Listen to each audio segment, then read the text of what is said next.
Indebted and frustrated, an ambitious man sees the perfect opportunity when he meets a 70-year-old millionaire widow, lonely and without heirs.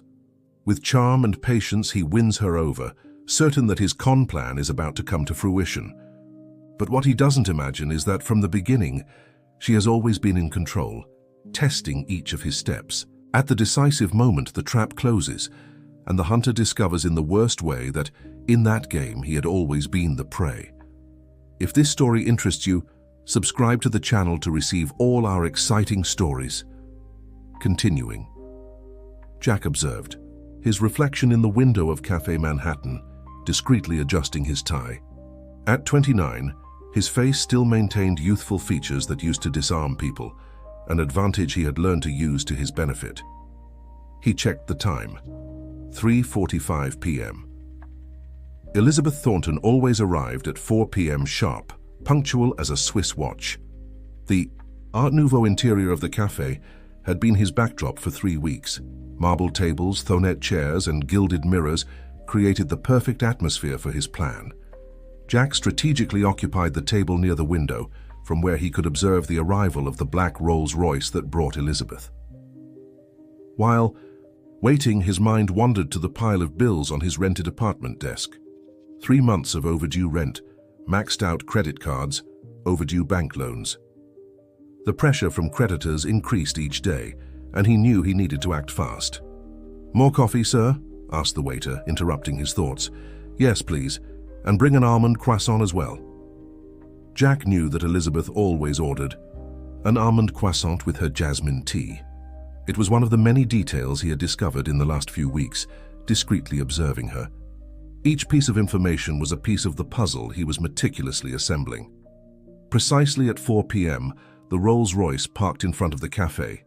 The driver, a grey-haired gentleman, opened the rear door reverently. Elizabeth Thornton emerged from the vehicle with the elegance of a high-society lady. At 70, she maintained an impeccable posture, a reflection of decades in the business world and New York high society. Jack adjusted his posture, preparing for the moment he had mentally rehearsed dozens of times. Elizabeth entered the cafe, greeting the staff with familiarity. Her discreet lavender perfume filled the air as she headed to her usual table. It was then that Jack executed his calculated move. He stood up at the exact moment Elizabeth passed by his table, accidentally, knocking over his coffee cup.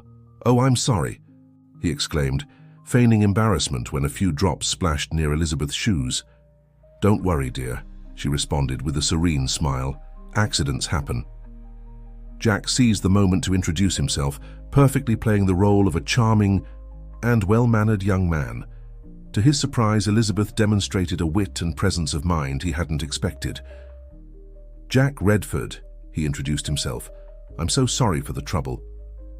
"Elizabeth Thornton," she replied, studying him with astute eyes. "You seem to be an interesting young man, Mr. Redford. Why don't you join me for tea?" The invitation caught Jack by surprise. He hadn't expected it to be so easy. Elizabeth indicated the chair across from her, and he accepted the invitation with a calculated smile. During the next hour, Jack discovered that Elizabeth was much more than a simple rich widow. She spoke 3 languages fluently, had an impressive memory and a deep knowledge of art and literature. Her blue eyes, still vivid, seemed to penetrate through people as if they could read their most intimate thoughts. "And what brings you to Cafe Manhattan every afternoon, Mr. Redford?" Elizabeth asked after a long conversation about French Impressionism. Jack was prepared for this question. "I'm writing a novel," he lied smoothly. "The ambience here inspires me. There's something about the atmosphere of this place." "Ah, a writer!" Elizabeth's eyes sparkled with interest. "It must be fascinating to create stories, build characters, weave plots." "Sometimes the characters take on a life of their own," Jack replied, not realizing the irony of his own words. "They surprise even the author." Elizabeth smiled in an enigmatic way, as if guarding a secret. "Life has those surprises, doesn't it? When we think we're in control of the story, we discover that perhaps we're just characters in a larger plot." The comment caused a slight discomfort in Jack, but he maintained his composure. The conversation flowed for a few more minutes until Elizabeth consulted her wristwatch. "It was a pleasure meeting you, Mr. Redford," she said, preparing to leave. "Perhaps we'll meet again." "The pleasure was mine, Mrs. Thornton." As he watched Elizabeth leave the cafe, Jack allowed himself a smile of satisfaction. The first contact had been successfully established. What he didn't notice was the look Elizabeth exchanged with the maitre d' as she left, nor did he notice when the latter made a discreet note in a small black notebook. Sitting in his modest apartment in Brooklyn, Jack meticulously studied the notes he had made about Elizabeth Thornton. The environment around him contrasted drastically with the sophistication of Cafe Manhattan: peeling walls, worn-out furniture, and a pile of bank correspondence accumulating on the coffee table. "You're crazy, Jack," exclaimed Olivia, his lover, nervously pacing around the apartment. "A woman like her must have an army of lawyers and security guards." Jack smiled confidently while pouring a glass of cheap wine. "That's why I need to be patient, make everything seem natural. Elizabeth is different from the others. She has class." Olivia stopped in front of him, crossing her arms. At 32, she had the striking beauty of someone who knew well the power of her appearance. "And what makes you think she'll fall for your cheap charm?" "You fell for it, didn't you?" he provoked, pulling her by the waist. Olivia disentangled herself, irritated. "I was different. I was vulnerable after the divorce. She's an experienced woman, Jack. She must have seen many con artists like you in her lifetime." The comment hit his ego, but he maintained his composure. "That's exactly why I need to be different. I've studied everything about her, her tastes, her routines, even the authors she appreciates. I'm going to win her over through her mind, not just charm." The next day, Jack returned to Cafe Manhattan. As expected, Elizabeth was already at her usual table, this time accompanied by a tall, austere gentleman whom he recognized as William, the butler. "Mr. Redford, what a pleasant surprise," Elizabeth greeted him as she saw him. "William, this is the young writer I told you about." The butler examined him with a penetrating look that made Jack feel uncomfortable. "Enchanted," William responded dryly, standing up. "If you'll excuse me, madam, I need to take care of those matters we discussed." After the butler's departure, Elizabeth gestured for Jack to sit down. "William is like family. He's been with us for over 40 years. Sometimes I think he knows me better than I know myself." Jack noticed a significant exchange of glances between Elizabeth and William before he left. There was something unspoken in that gesture that intrigued him, but he decided to focus on his objective. "I brought something for you," he said, taking a book from his bag. "I found this first edition of Virginia Woolf in a second-hand bookstore. I remembered our conversation about English literature." Elizabeth's eyes sparkled as she examined the book. It was a rare edition that Jack had obtained through a contact specializing in antiques. The investment had consumed his last savings, but he knew he needed to impress her. "How thoughtful of you," she responded, purposely using the term. "You really pay attention to details, don't you?" "It's a necessary characteristic for a writer," he replied with false modesty. The conversation flowed naturally through various topics: art, music, travel. Jack was prepared for all subjects, having studied extensively for this moment. What surprised him was the genuine interest he began to feel in the conversation. "Tell me about your novel," Elizabeth asked after the waiter served the tea. "What's the story?" Jack hesitated for a moment. "It's about appearances," he improvised, "about how people aren't always what they seem to be." "Fascinating," Elizabeth commented, her blue eyes fixed on him. "And how does your protagonist deal with these masks?" "He believes he's in control," Jack replied, feeling strangely exposed. "But maybe it's just an illusion." Elizabeth smiled enigmatically. "You know, Jack, I've always believed that life imitates art. Sometimes we find ourselves living stories we could have written." The comment caused an involuntary shiver in Jack. There was something in the way she observed him that made him question if he was really in control of the situation. "Would you like to have dinner with me sometime?" he asked, deciding to advance his plan. "I know an exceptional Italian restaurant." "How kind," Elizabeth replied. "But why don't you dine at my house? I have a small wine collection that I'd love to share with someone who appreciates it. Let's say Friday." Jack felt his heart race. It was exactly what he had hoped for, but something in her tone of voice left him uneasy. "It would be my pleasure," he replied, maintaining his composure. As he left the cafe, Jack didn't notice that William was observing his departure from across the street, making notes in a small notebook. He also didn't notice when the butler made a discreet call, only saying, "He accepted the invitation. We can proceed with the next phase." The Thornton Mansion was an imposing neoclassical construction located in the heart of the Upper East. "Side." Jack crossed the wrought iron gate, feeling small in the face of the magnitude of the place. The meticulously maintained gardens were illuminated by vintage lamps, creating an almost cinematic atmosphere. William received him at the main door with his usual formality. "Good evening, Mr. Redford. Mrs. Thornton awaits you in the Winter Garden." Jack followed the butler through corridors decorated with works of art and antiques that made his heart race imagining their value. Persian rugs, paintings that seemed to be originals by European masters, sculptures that certainly cost a fortune. Each step confirmed that his plan was worth it. "Jack, darling."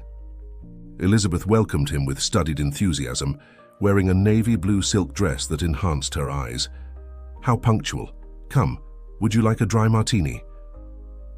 The Winter Garden was a majestic structure of glass and iron, filled with exotic plants and wicker furniture. A small fountain murmured softly in the background, creating an intimate atmosphere. "You have a stunning home," Jack commented, accepting the drink served by William.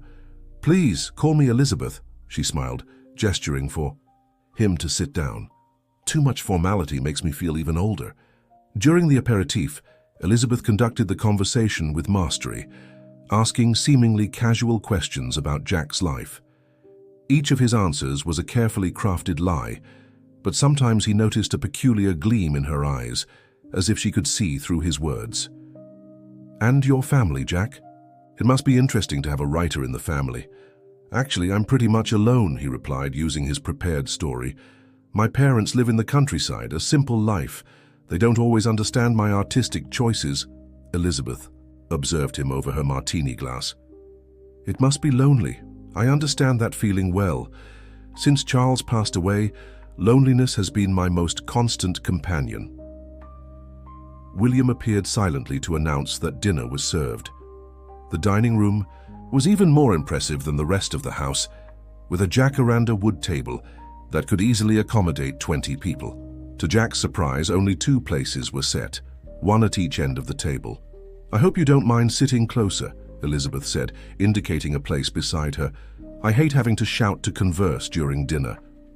The menu was sophisticated: foie gras escalopes, herb-crusted rack of lamb, and a Chateau Margaux 1982 wine that made Jack swallow hard when he recognized the label.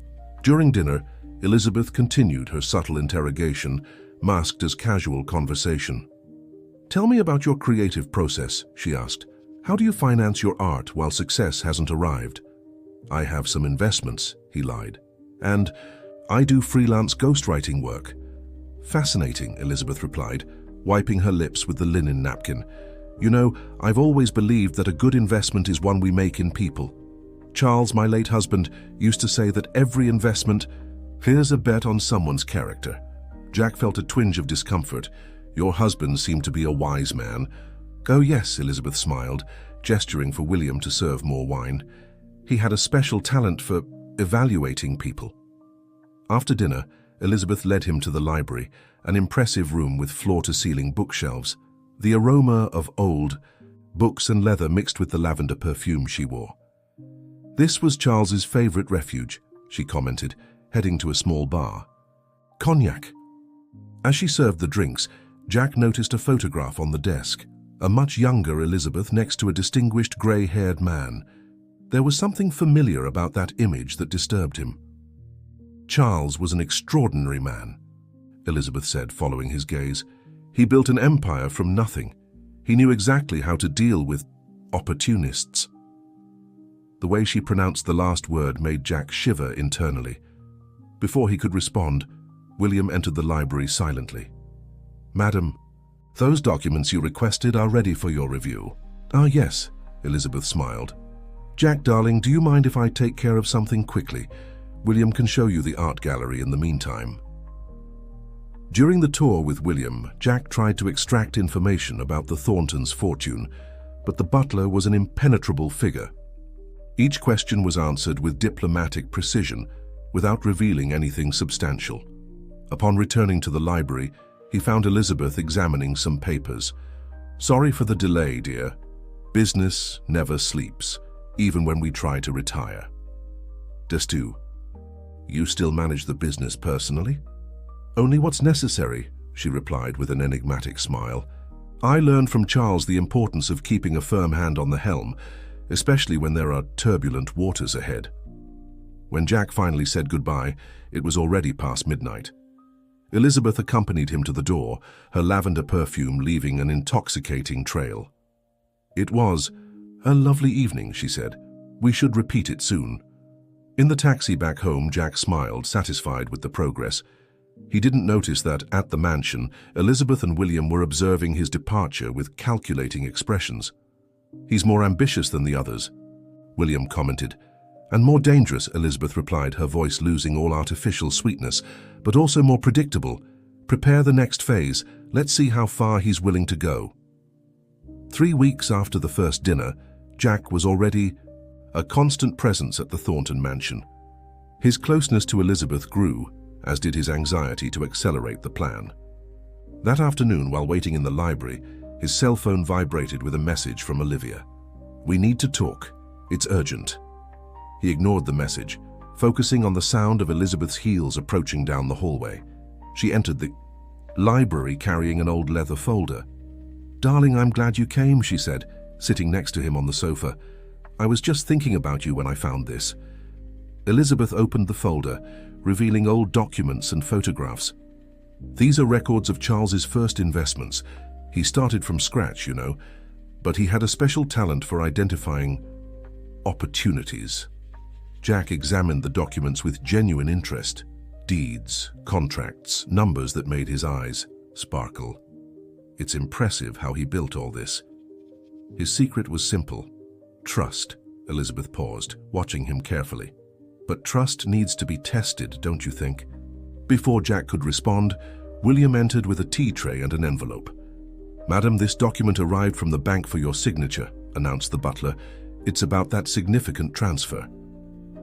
Elizabeth examined the paper with apparent disinterest. "Ah yes, the $5 million transfer to the Cayman Islands account. I almost forgot." She looked at Jack with a soft smile. "Banks always require so much bureaucracy, don't they?" Jack's heart raced. $5 million in an offshore account. The information fell like a bomb in his calculating mind. "International." "Business?" he asked, trying to keep his voice casual. "Oh yes. Charles always said that diversification is the key to financial security," she replied, signing the document with a flourish. "William, please make sure this is sent today." When the butler left, Elizabeth turned her attention to Jack. "Sometimes I feel overwhelmed with so many responsibilities. You know, it would be wonderful to have someone trustworthy to help with these matters." Jack felt his heart leap. It was the opening he had been waiting for. "I'd love to help if you'll allow me." "Really?" Her eyes sparkled. "It would be wonderful to have someone young and dynamic like you around, someone who could take care of me." The last phrase was said with a studied vulnerability that didn't go unnoticed by Jack. He moved closer, taking her hands in his. "Elizabeth, you know I'd do anything for you." She smiled, her blue eyes fixed on his. "Anything. That's a very broad word, darling." At that moment, Jack's cell phone vibrated again. Elizabeth noticed. "Aren't you going to answer? It might be important." "It's nothing," he replied quickly. "Just spam." Elizabeth stood up, heading to her private office. "I have something for you," she said, returning with a checkbook. "I need you to make a deposit for me tomorrow. It's a considerable amount, so I prefer to entrust this task to you." She filled out a check with an amount that made Jack hold his breath. $200,000. "It's for a special investment," she explained, handing him the check. "I trust you'll know how to be discreet." Jack held the check as if it were a sacred relic. It was more money than he had ever seen in his entire life. "Of course, I'll do it personally first thing tomorrow. When Jack left the mansion that night, his mind was buzzing with possibilities. The check in his pocket seemed to burn. He could hardly wait to tell Olivia about this development. However, when he arrived at his apartment, he found Olivia waiting at the door with a grave expression. "Where were you?" she asked, her voice tense. "Working, you know that," he replied, trying to pass by her. "Working?" Olivia laughed humorlessly. "Is that what you call it now? I received an interesting visit today." Jack froze. "What kind of visit?" "Someone who knows a lot about you, Jack. About your debts, your previous cons, about us." The blood froze in his veins. Before he could respond, his cell phone vibrated once more. It was a message from Elizabeth. "Darling, I forgot to mention. The check can only be deposited after 3 p.m. tomorrow. That's when the international transfer will be confirmed. William will be at the bank awaiting your arrival. Sleep well." Jack looked at Olivia, then at the check in his pocket.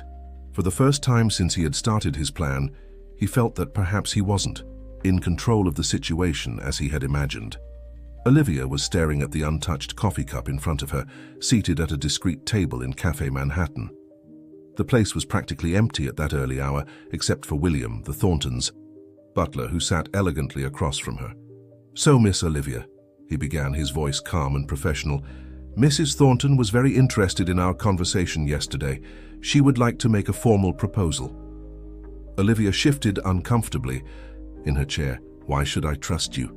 "Because unlike Mr. Redford, we can actually offer what we promise," William replied, sliding an envelope across the table. "Besides, you already know that he never intended to share anything with you." Inside the envelope were photos. Jack, in secret meetings with other women, documents of previous cons, screenshots of compromising conversations. Olivia's heart tightened as she saw the evidence of her suspicions confirmed. "How did you get all this?" "Mrs. Thornton didn't get where she is by being naive," William replied with a discreet smile. "She has been studying Mr. Redford for longer than he imagines." Meanwhile, at the mansion, Jack was facing his own chess game with Elizabeth. He had arrived early, anxious to discuss the check and the supposed international transfer. "Elizabeth, about today's deposit," he began, watching her arrange orchids in a crystal vase. "Ah, yes," she interrupted softly. "There's been a small change of plans. The international transfer will need a few more days to be processed. Bureaucratic issues, you understand." Jack felt a knot in his stomach. His most urgent debts were due that week, and he was counting on the check money. "But don't worry," Elizabeth continued, turning to him with a maternal smile. "I know you have some financial concerns. I can help with that." Jack's blood ran cold. How did she know? "I don't know what you're talking about," he tried to deflect. "Darling," Elizabeth approached, touching his face delicately. "You don't need to pretend with me. I know about the loans, the credit cards, even that unpleasant incident with your ex-fiancé in Boston." Jack took a step back, stunned. "How does it matter?" she smiled, turning her attention back to the flowers. "What matters is that I can help. But first, we need to establish some conditions." At Café Manhattan, Olivia was now holding another envelope, this one containing a written proposal. $1 million, she whispered, incredulous. "To collaborate with us," William confirmed. "Mrs. Thornton appreciates loyalty, even if it's bought. And what exactly do you want me to do?" "Continue exactly as you are. Be his confidant, his dedicated lover. But keep us informed of every move, every plan, every conversation." Olivia thought of all Jack's empty promises, of how he had manipulated her for months. "And if I refuse?" William smiled, a smile that didn't reach his eyes. "Mrs. Thornton also has evidence of your participation in some of Mr. Redford's previous cons. It would be a shame if that information reached the authorities." Back at Hugh, the mansion, Elizabeth was leading Jack to her private office. The walls were covered with old photographs, framed documents, and, to his surprise, several newspaper clippings about financial scams and famous con artists. "Fascinating, isn't It? Elizabeth commented, noticing his interest. Charles had a peculiar hobby. He studied con artists. He said that the best way to protect oneself was to know the enemy well. Jack felt his throat go dry. Interesting. You know what intrigues me the most? Elizabeth continued, sitting in her leather armchair. How they always follow the same pattern. The calculated approach, the elaborate lies, the seduction. She paused, her blue eyes piercing him. The complicit lover. Jack's cell phone vibrated in his pocket. It was another message from Olivia. We need to talk, now. Problems? Elizabeth asked, observing him with interest. No, nothing important, he replied, pocketing the phone. Excellent, Elizabeth smiled. Because I have a proposal for you. Something that can solve all your financial problems. She opened a drawer, pulling out a document. A marriage contract. Simple, straightforward. You marry me, and in return, you receive a generous allowance. It's enough to pay off all your debts and live comfortably. Jack took the contract with trembling hands. It was everything he wanted, served on a silver platter. So why did he feel like he was about to fall into a trap? I need to think, he said. Of course, darling, Elizabeth replied, her enigmatic smile never leaving her face. Take your time, but remember, opportunities like this don't come twice. When Jack left the mansion, his cell phone vibrated again. This time, it was a message from an unknown number with an attached photo. Him sitting in Cafe Manhattan weeks ago, observing Elizabeth's arrival. The caption simply said, "The observer is also being observed." Jack's apartment was shrouded in twilight when he arrived. Olivia was waiting for him in her favorite armchair, a half-empty glass of whiskey on the side table. The silence between them was dense, laden with unspoken secrets. She offered me a marriage contract. Jack broke the silence, pouring himself a generous shot of whiskey. And you're going to accept? Olivia asked, her voice strangely controlled. What choice do I have? The debts are suffocating me, and she seems to be my only way out. Olivia laughed humorlessly. Your only way out? Or your biggest trap? Jack stared at her, intrigued by her tone. There was something different about her, an unsettling certainty in her gaze that disturbed him. What do you know that I don't? He asked, approaching. I know you have other lovers, she replied, holding his gaze. I know about the ex-fiancé in Boston, about the previous cons, about the ghost accounts. Jack paled. How does that matter? She threw back the question Elizabeth had asked earlier. What matters is that you never intended to include me in your plans, did you? On the other side of town, Elizabeth was in her office with William, examining a series of documents spread out on the desk. Miss Olivia accepted our proposal, William informed. She seems quite motivated to collaborate. Elizabeth smiled, satisfied. Betrayal breeds betrayal, my dear William. Jack should have chosen his alliances better. Was the marriage contract delivered as planned? Yes, Elizabeth picked up an old photograph where she appeared much younger next to Charles. You know, William, Charles always said that the best way to disarm a trap is to let the hunter think he's in control. Back in Olivia's apartment, the discussion was intensifying. Are you spying on me? Jack questioned, his voice trembling with anger. No, Jack, I'm just opening my eyes. Olivia stood up, facing him, just as Elizabeth opened mine. Her name fell like a bomb in the room. Jack felt the ground disappear beneath his feet. You're working for her? Let's say I finally found someone who keeps their promises. Olivia smiled, a smile that strangely resembled Elizabeth's. At that moment, Jack's phone rang. It was Elizabeth. Darling, could you come to the mansion now? I have news about the E. Contract? Jack looked at Olivia, then at the phone. He was cornered. Of course, Elizabeth, I'm on my way. At the mansion, Elizabeth was waiting in the winter garden, wearing a red dress that made her look even more powerful. William was serving champagne in crystal flutes. Ah, Jack, good that you came, she smiled as she saw him enter. I was just thinking about how ironic fate is. Did you know that Charles was also younger than me? 15 years, to be exact. Jack accepted the glass offered by William, trying to maintain his composure. I didn't know that. Oh yes, he also had his secrets, Elizabeth continued, her melodious voice carrying a veiled threat. "But unlike you, darling, he learned the lesson before it was too late." "What lesson?" Jack asked, his throat dry. "That sometimes, when we think we're hunting, we're actually the prey," she replied, raising her glass in a silent toast. William approached with a folder of documents. "The papers you requested, madam."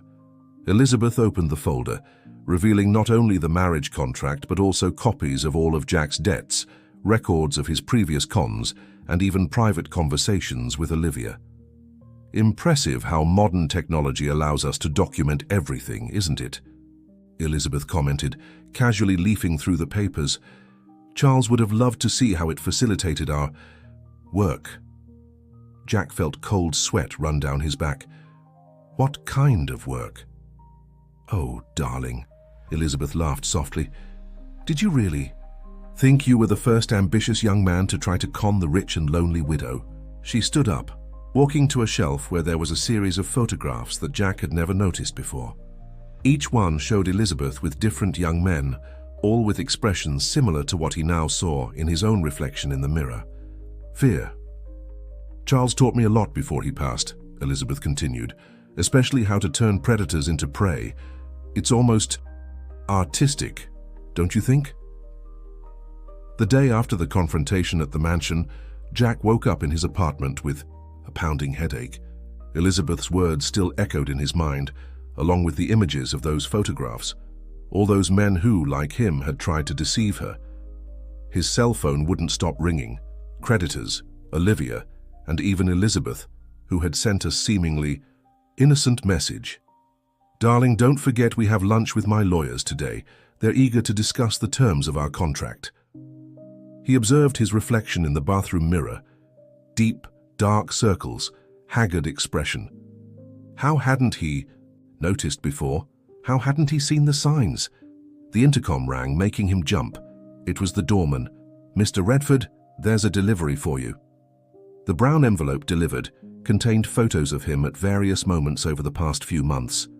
Talking with Olivia, meeting with creditors, even images of him studying Elizabeth before initiating his approach at the cafe. Along with it, a handwritten note in Elizabeth's elegant handwriting. "Darling, I thought you might like to have some mementos of your dedication to our relationship. I await you for lunch. With love, Elizabeth." Desperate, Jack called Olivia. "We need to talk," he said as soon as she answered. "I can't right now," she replied coldly. "I'm in an important meeting." "With Elizabeth?" he asked, his voice trembling. The silence on the other end of the line was answer enough. In the most prestigious law firm in New York, Elizabeth was indeed in a meeting with her lawyers and Olivia. The conference room on the top floor offered a panoramic view of the city. "All the documents are prepared," informed Mr. Harrison, the chief lawyer.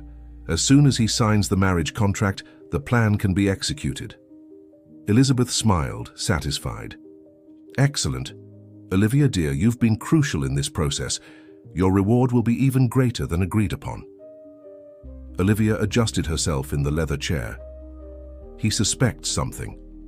"Of course he suspects," Elizabeth replied, pouring herself some water. "It's part of the process. Fear is an excellent motivator, don't you think?" In the apartment, Jack was desperately trying to find a way out. His savings were insufficient to flee, his debts prevented him from disappearing, and now Elizabeth had enough evidence to incriminate him for attempted fraud. The cell phone rang again. It was William. "Mr. Redford, Mrs. Thornton asked me to remind you that lunch will be served at noon sharp. She doesn't appreciate tardiness." Jack looked at the clock. 11:15. Enough time for one last, desperate move. He ran to his laptop, trying to access his online bank accounts. All were blocked. He tried to contact his old contacts from the financial underworld. No one answered. At 11:45, defeated, he got into his car. On the radio, a classical piece began to play, the same one he used to listen to in Elizabeth's library. He tried to change the station, but they all played the same music. Upon arriving at the mansion, he found not only Elizabeth and her lawyers, but also several familiar faces: the bank manager who had denied his last loan, the owner of the jewelry store where he had tried to sell fake gems, even his ex-fiancée from Boston.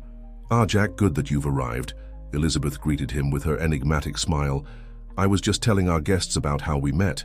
Such a romantic story, don't you think?" He looked around, feeling cornered. Each person present represented a part of his past that he had tried to hide, each face a reminder of his lies and manipulations. "What do you want?" he asked, his voice almost a whisper. Elizabeth approached, her lavender perfume more intense than ever. "Darling, I just want you to understand one thing. In this game, you never had the slightest chance of winning." William appeared with a champagne tray, serving the flutes with his usual efficiency. "A toast," Elizabeth proposed, raising her glass, "to love and its infinite possibilities to surprise us." All those present raised their glasses except Jack, who remained paralyzed, finally comprehending the magnitude of the trap he had fallen into. Elizabeth wasn't just his intended victim, she was the architect of his ruin, the maestro of a symphony of destruction that he himself had helped compose. "Now," said Elizabeth, gesturing to Mr. Harrison, "how about we discuss the terms of our contract?" The Thornton Mansions library, once an environment of whispered conspiracies, had now transformed into an informal courtroom. Jack sat in a leather armchair, surrounded by all the people he had deceived over the years. Elizabeth presided over the meeting from her usual chair like a queen on her throne. "You know, Jack," she began, leafing through a photo album, "when Charles was still alive, he developed a peculiar hobby. He collected stories of con artists, not just newspaper clippings, but detailed studies of their methods, their weaknesses, their patterns." She passed the album to him. On the pages were photos of various young men, all with the same predatory look that Jack used to see in his own reflection. "After Charles passed," Elizabeth continued, "I decided to honor his memory in a special way. I turned his hobby into a mission." Mr. Harrison, the lawyer, placed a folder on the table. "We have here documents detailing each of your fraud attempts over the last 5 years, Mr. Redford. Impressive how you maintained such a consistent pattern." Jack leafed through the album mechanically, recognizing in each photographed face the same fate that now awaited him. "But you," Elizabeth smiled, "you were special, Jack. You were the most ambitious, the most meticulous. That's why you deserved differentiated attention." Olivia, who had been silently observing from the corner of the room, approached. "He never suspected that I was already working for you even before we met." The revelation hit Jack like a punch to the stomach. "How?" "Oh, darling," Elizabeth laughed softly. "Did you really think those encounters at the cafe were coincidence? That Olivia was alone in that bar the night you approached her?" William served another round of drinks except for Jack. "Mrs. Thornton is extremely meticulous in her plans. Every detail was carefully orchestrated." "But why?" Jack asked, his voice almost a whisper. Elizabeth stood up, walking to the window. The late afternoon light painted the library in golden hues, giving the scene an almost theatrical air. "Why?" She turned to face him. "Because someone needed to do this. Someone needed to show that people like you aren't as smart as you think, that there's always someone more prepared, more patient, more determined." One by one, the guests began to share their stories. The bank manager revealed how Elizabeth had contacted him months before, instructing him to deny loans to Jack, forcing him into increasingly desperate situations. The ex-fiancée from Boston described how Elizabeth had found her and offered the opportunity to participate in her elaborate revenge. "Each person in this room," Elizabeth explained, "represents a piece of the puzzle I built around you. Each one had a specific role in your process of self-destruction." Jack looked at the faces around him, finally understanding the magnitude of the trap he had fallen into. It wasn't just Elizabeth, it was an entire network of people, all coordinated for a single purpose. "And now?" he asked, defeated. Elizabeth sat down again, taking a golden envelope from her desk. "Now, darling, you have a choice to make. Inside this envelope are 2 options." Mr. Harrison cleared his throat, assuming a professional tone. "The first option is an agreement. You sign a detailed confession of all your frauds, return everything you obtained through cons, and commit to never acting in this way again. In exchange, we won't file a formal complaint with the authorities." And the second option? Jack asked, although he already suspected the answer. The second option, Elizabeth smiled, is to let justice take its natural course. With all the evidence we've collected, I can guarantee it will be an interesting process. The silence that followed was deafening. Jack looked at Olivia, who averted her gaze, then at the others present, each representing a chapter of his life of lies. Why are you giving me a choice? Elizabeth leaned towards him, her blue eyes more penetrating than ever. Because, Jack, unlike you, I'm not a predator. I'm a teacher, and some lessons need to be learned the hard way. Elizabeth's private office had emptied. Only she, Jack, William, and Mr. Harrison remained, the air heavy with the weight of the earlier revelations. The sun was already setting, painting the New York sky in shades of red and gold through the French windows. You know what's most fascinating about people like you, Jack? Elizabeth broke the silence, pouring herself a drink. It's how you always underestimate your victims, how you assume that age means fragility, that loneliness means desperation. Jack held the golden envelope between trembling hands, still unable to open it.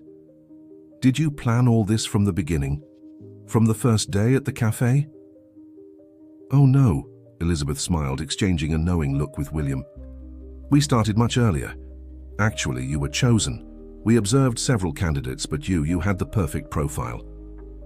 William approached with a folder. We found you through your last con attempt in Boston. Your technique was promising, refined. You weren't just any amateur. Exactly, Elizabeth continued. We needed someone who represented the pinnacle of this type of behavior, someone who would serve as an example. Mr. Harrison opened his laptop, revealing a complex spreadsheet. We monitored your activities for 6 months before the first contact. Your debts, your behavior patterns, your contacts. Olivia, Jack murmured. She was our first piece on the board, Elizabeth confirmed. She was in a vulnerable situation after her divorce. We offered her not just money, but a chance at redemption, to do something meaningful. Jack remembered all the moments with Olivia, now realizing the small signs he had ignored. How she always seemed to know exactly what to say to encourage him in his plan. How her subtle suggestions gently guided him into Elizabeth's traps. And the jewels, the check, the offshore accounts. Elizabeth laughed softly. Tests, darling, each move was carefully planned to assess your reactions. The jewels were fake, the check would never be cashed, the accounts were fictitious. We wanted to see how far you would go. But why? Jack asked, his voice choked. Why all this work? Elizabeth stood, up, walking to a painting on the wall, a portrait of Charles that Jack had never observed closely. Charles wasn't just a successful businessman, she explained. He was a man who believed in poetic justice. When he passed, he left not just a fortune, but a mission, a way to balance the universe's accounts. William continued, Mrs. Thornton isn't the first rich widow you tried to deceive, is she? There are others in different cities. Jack felt the weight of all his past actions crashing down on his shoulders. How did you find out? Your day. Technique had a signature, Mr. Harrison explained. Always the same pattern, lonely rich women without direct heirs, always the same careful approach, the same studied charm, and always the same ending, Elizabeth completed. They lost money, dignity, trust. Some never fully recovered. She sat down again, her blue eyes fixed on Jack. But now you have a choice. Inside this envelope is your chance to do the right thing, perhaps for the first time in your life. Jack finally opened the envelope with trembling hands. Inside were 2 documents, a detailed confession of all his cons and a plan for restitution, that of previous victims. How do you expect me to return all this money? I'm broke. Ah, but you have something more valuable to offer, Elizabeth smiled. Your knowledge, your experience. We want you to work with us, helping to identify and prevent other con artists. Work with you? Think of it as a form of redemption, Mr. Harrison explained. Your expertise can help protect vulnerable people, and of course, you can gradually make restitution to your victims with an honest salary. The silence that followed was profound. Jack looked out the window, observing the city lights that were beginning to turn on. And if I refuse? Elizabeth stood up, taking a final document from her desk. Then this dossier containing all the evidence of your crimes will be handed over to the authorities first thing tomorrow morning. The choice, as always, is yours. 6 months had passed since that decisive night at the Thornton mansion. Cafe. Manhattan remained the same, with its marble tables and gilded mirrors, but Jack, sitting at his usual table, was a different man. "More coffee, sir?" asked the waiter. "Yes, please," he replied, observing an elegant lady entering the establishment. It wasn't Elizabeth. She was traveling in Europe, probably already preparing her next lesson in poetic justice. Jack checked his watch. In 15 minutes, he would have his first official meeting as a consultant for the project that Elizabeth affectionately called Preventive Justice. His role? To identify potential con artists before they could make their victims. Thinking about the past, Olivia's voice surprised him. She was more elegant than ever, now occupying a prominent position in Elizabeth's foundation. "Thinking about how we were all pawns in her game," he replied, indicating the chair across from him. Olivia smiled, sitting down. "Aren't we all, in a way, pawns in some larger game? The difference is that Elizabeth plays for the right side." Jack reflected on the past few months. The confession he had signed that night was just the beginning. Elizabeth had kept her word. No formal complaint had been made, but the price of freedom was high. "How's the restitution program going?" Olivia asked. "Slow but progressing," he replied. 2 of the former victims have already received the full amount. The other 3 will receive by the end of the year. Elizabeth's plan was brilliant in its simplicity. Instead of completely destroying the con artists she captured, she transformed them into allies. Their knowledge of the fraud underworld was too valuable to be wasted behind bars. "William called early this morning," Olivia commented. "It seems they've identified another promising case in Chicago, a young lawyer specializing in rich widows." Jack nodded, already familiar with the process. "Has Elizabeth started preparing the trap?" "Actually," Olivia smiled, "she wants you to lead this operation." The surprise must have been visible on his face because Olivia continued, "You've proven your worth over the past few months. Elizabeth is impressed with your dedication to the cause." At that moment, Mr. Harrison entered the cafe carrying his characteristic leather briefcase. It was time for the meeting. "Ready?" Olivia asked, standing up. Jack looked one last time at the table where, months ago, he had met Elizabeth. As she had predicted, that encounter would change his life, just not in the way he had planned. In the law firm's conference room, the team was gathered. Photos of the new target were distributed, along with detailed reports of his behavior. "Ladies and gentlemen," Mr. Harrison began, "we have a new case for discussion." Jack observed the photos of the young lawyer, recognizing in his eyes the same predatory ambition he had once seen in his own reflection. "He's good," he commented, analyzing the reports. "Meticulous, patient, charismatic, exactly as I was." "And that's why you're the perfect person to stop him," Mr. Harrison replied. As the team discussed strategies, Jack received a message from Elizabeth. "Remember, darling, the best way to disarm a trap is to make the hunter believe he's still the predator. I trust you to lead this mission. With love, Elizabeth." In his new apartment, modest but honest, Jack kept a framed photo of the foundation group. Elizabeth was in the center, radiant, surrounded by her successful rehabilitations. Former con artists transformed into protectors, predators converted into guardians. The phone rang again. It was William. "Mr. Redford, the team is ready for your instructions. How should we proceed?" Jack smiled, picking up his briefcase. Inside it, besides the documents for the new case, was the receipt for his last restitution payment. The feeling of doing the right thing, he realized, was more rewarding than any con. "Tell them I'm on my way," he replied. "And William, tell Elizabeth I understood the lesson. Sometimes the best revenge is turning an enemy into an ally." As he left the cafe, Jack observed his reflection in the window. He was no longer the predator from before, but he wasn't prey either. He was something rarer and more valuable, someone who had found redemption through the poetic justice of a not-so-defenseless widow. The sun was setting over New York, and somewhere in Europe, Elizabeth Thornton smiled, satisfied with another successful lesson. Her work was far from over, but each small victory was a step towards the legacy Charles had dreamed of, a world where justice and redemption walked hand in hand.